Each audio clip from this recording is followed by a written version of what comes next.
Hey guys, welcome everyone, 𝗍𝗶𝗿𝗲 here. Today I'm gonna talk about the Back to the SNES video you might have watched on my channel a few days ago. If you haven't watched it yet, the social card might be up here or somewhere. And I just want to take this specific shot from the production and let you see what I've done here. Talking about the depth of the field and the way it looks to us right now. And I want to let you see few simple tricks that will help you a lot during the post-process of some of your clips. This is not intended to be a fix it in post video, but just a video to let you understand that with some OFX, with some specific OFX, you can tweak around your image and give it a real different flavor. And by the way, in this specific production we use tons of vintage lenses, and I wanted to exaggerate the distortion and the things that I got around here even more. So without further, let's jump inside Davinci Resolve. So guys, there we are. We got this clip from the Back to the SNES commercial. I decided to take this clip because it's one of the most colorful one.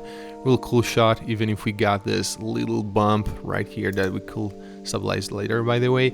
But yeah, it's one of the most characteristic one, and I think that it fits our needs while talking about managing image that has its own characteristic, its own colors, and just enhancing everything that we got there even more. So I just want to keep one hero frame that might be, yeah, this one.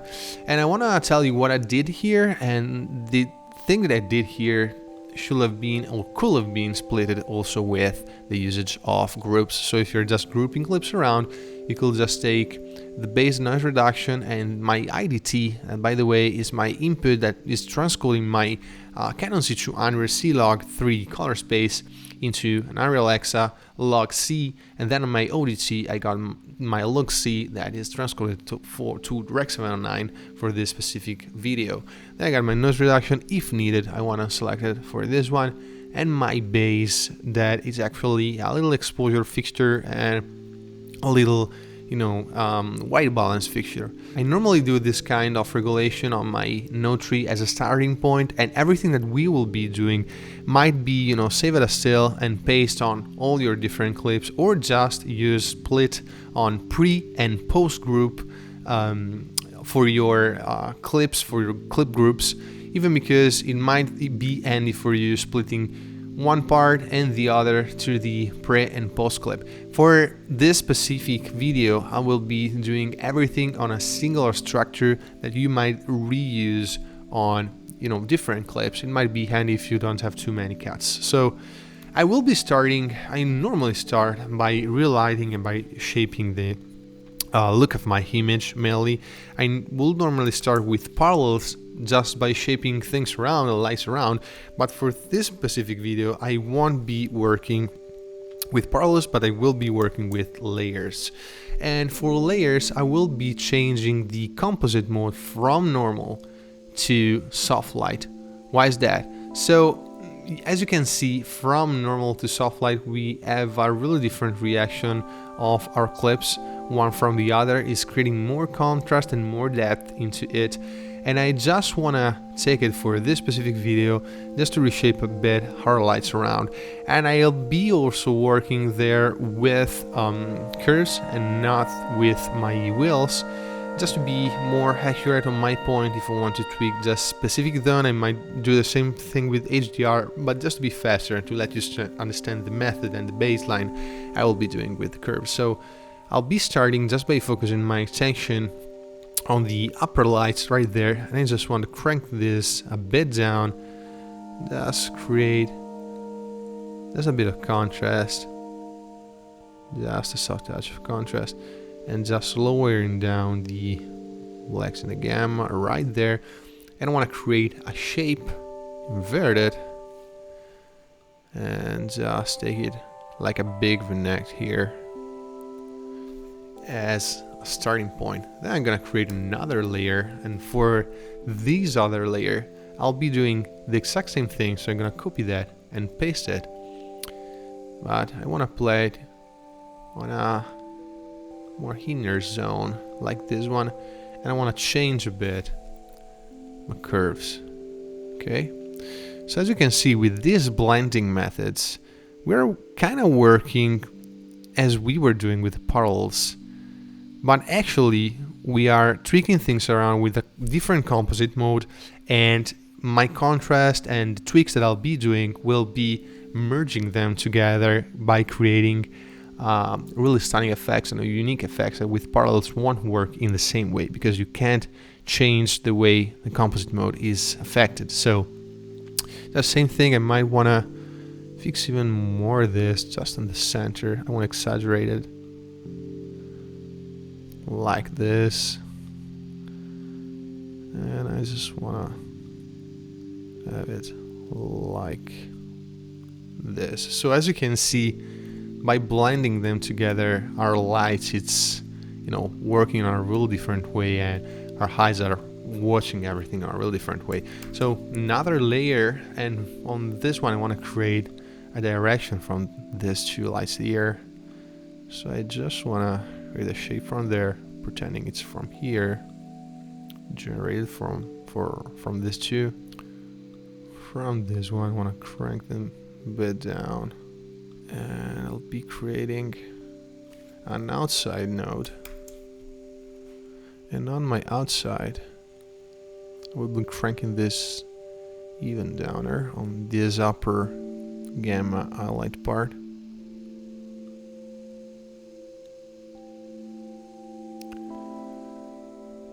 Okay, so we might also want to track some of this, but for a shot like this where everything actually stands on the center, I might say that everything works fine even without, you know, touching our windows. As you can see, we actually reshape the light in different way we might have done with the parallels method that I normally use, or with the dodge and burning that we saw a few videos ago. It's kind of tricky, even because, you know, it's not easy to understand how this works by merging together, but just make the trick yourself, try it, and you will understand it in a really simple way, okay? So it's just about merging the darker areas, and you can be actually organized by labeling them, be knowing that in one or another you will be working on one part of the image or another. If you're working on specific IRE, or if you want to work with the AGR wheels on, you know, specific range, you can do it, but just for the sake of this video I'll be doing it right here. Then what I might be doing here is just a main adjustment of everything I've done here. I might crank a bit down the gain and the gamma also, and give it just a touch of contrast.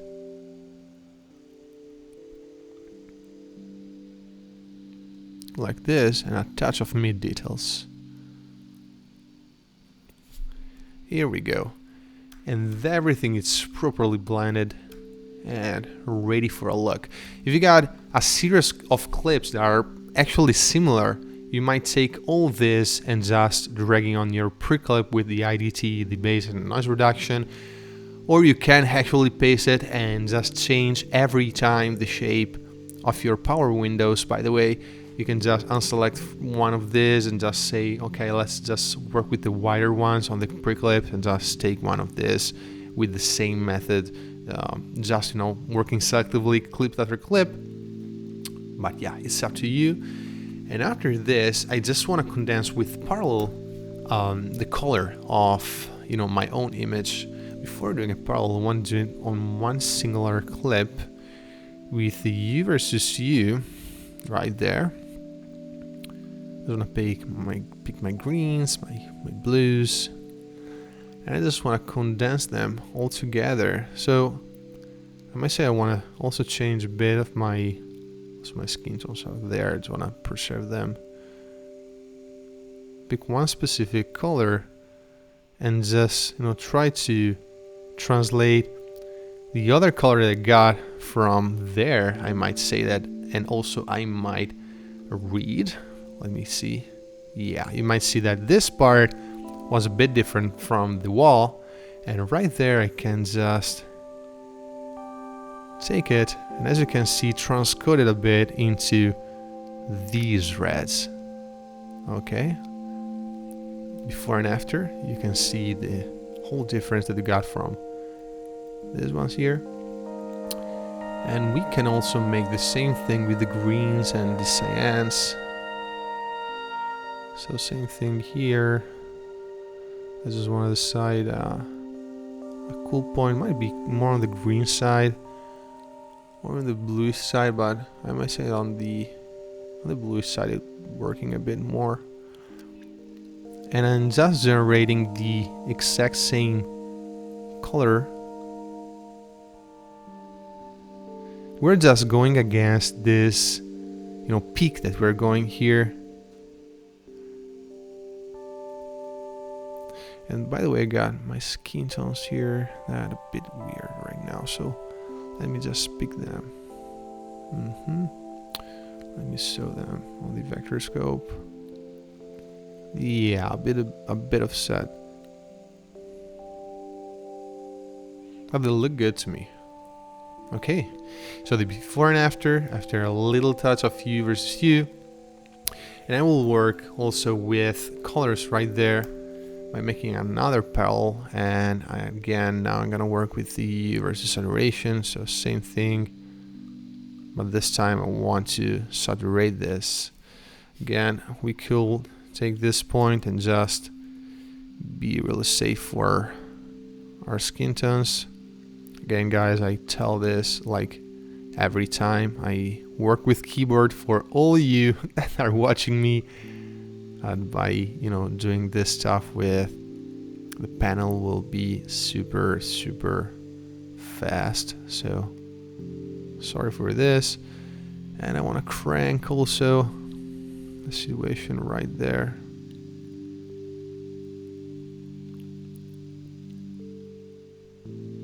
Yeah, just a touch. This peak is due to our light, so I won't care about this right now. And as you can see from this, we actually have helped our look a lot before and after. We should have pushed everything on the greenish side, but with this hue versus hue method, you can see that this green and cyan bulbs right now are seamless, and that's way better. They might have been seamless on the green side. Yeah, that's a bit more cyanish, and that's a bit more bluish. We could fix it a bit by giving it an extra look on hue versus hue, but you got the point. So right here we are just condensing these colors. We are watching our image and saying, I got reds, I got cyans, I got greens, and I have to create one singular palette, two main colors that are working well together. You can see it from there. We just transcoded this pretty weird thing into a more even, complementary scheme. Okay. From this one, I might say that we could also work on skin tone. If we want, we could just drag a selection from another input, but the skin tones look good to me. Last thing that I might be doing is, I might call it creating a look and just helping the image just a bit with the depth of the field. Again, we used different vintage lenses here, and we can give it an extra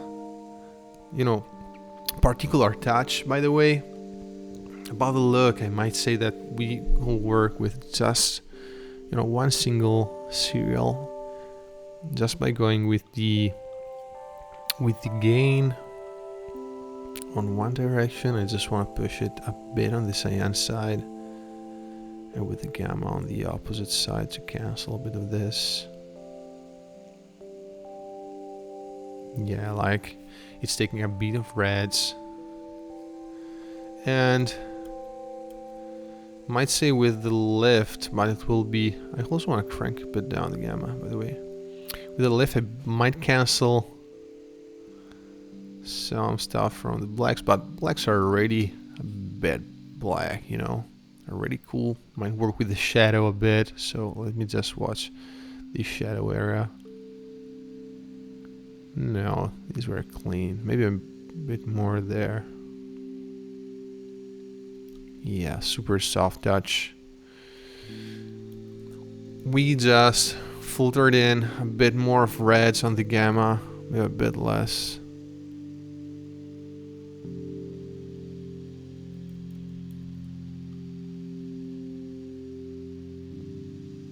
Yeah, a bit less on the gain. So just a little help on this, just a really soft touch. And again, by creating this, I can also say let's blend it more softly, dragging down the output even more. I just want to check his skin and the colors here and reset the output to 1, just dragging down. Yeah, I like it blended a bit like this. A little bit of mid details again.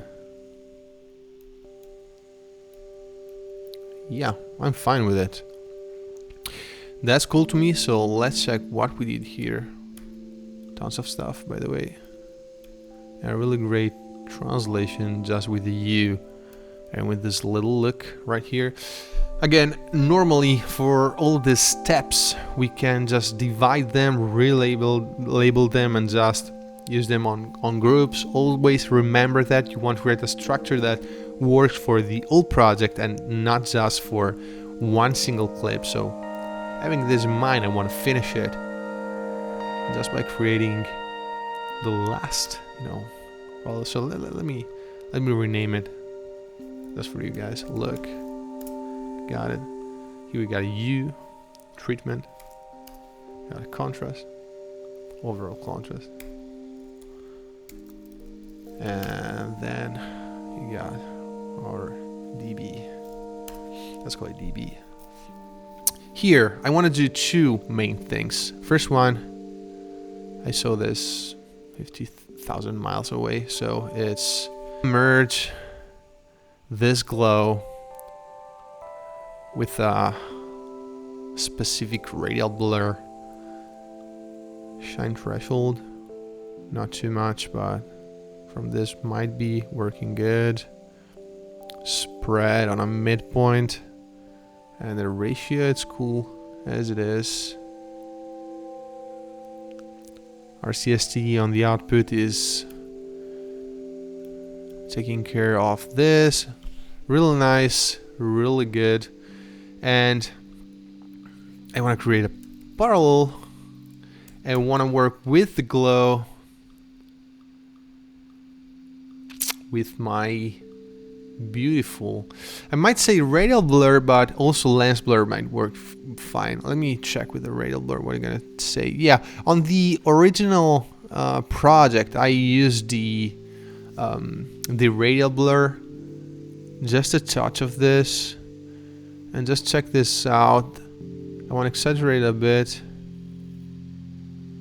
and just blend it a bit less. And just by going a bit mad, let me just do a touch of this. I love how it's merging with our glow, by the way. Position, it's cool.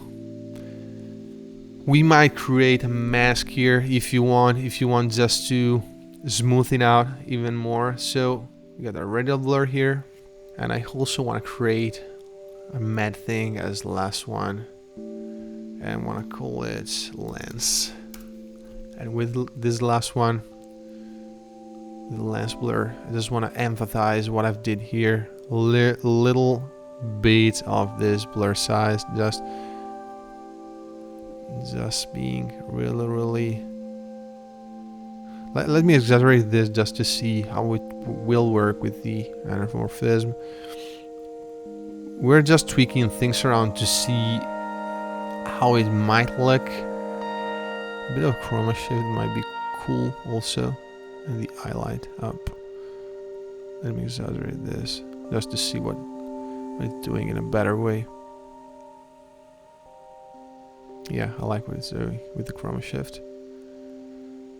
And for the rest, I'm okay. I might, go there, and the blur size, just crank it down. Let me see before and after. Even a bit more. And now I want to create a shape where I can take it also from there, maybe. Yeah, let's take this one. Yeah, and we will be adding just a bit more of glow.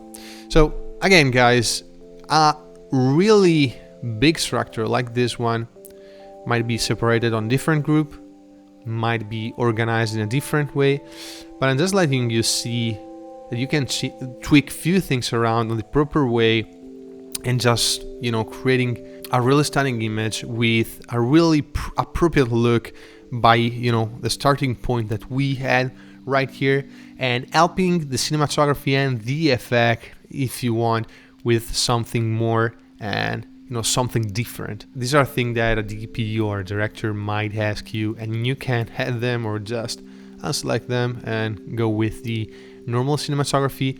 But respecting cinematography and respecting the original image by doing those stuff, you can just create stunning image and really well working image with a really weird, strange effect. For this one, it worked for me. The client loved it. And again, it's a structure that we can take and use on pre and post groups, on more clips, be fast, be effective, being organized, and being methodical. Hope you liked the video. For sure, if you are a guy that wants a super clean image, this is not the one that fits your needs. But by the way, I hope it helped you, having a different vision on the creative process when you want to create something different from the image that you already have. It's not about tweaking things around and creating a different imagery, but it's about being on the OFX and the things that we got inside Resolve that we can use to customize our looks and our image on the overall production scenario. Thanks again for watching. Until the next time, be brave and make it better.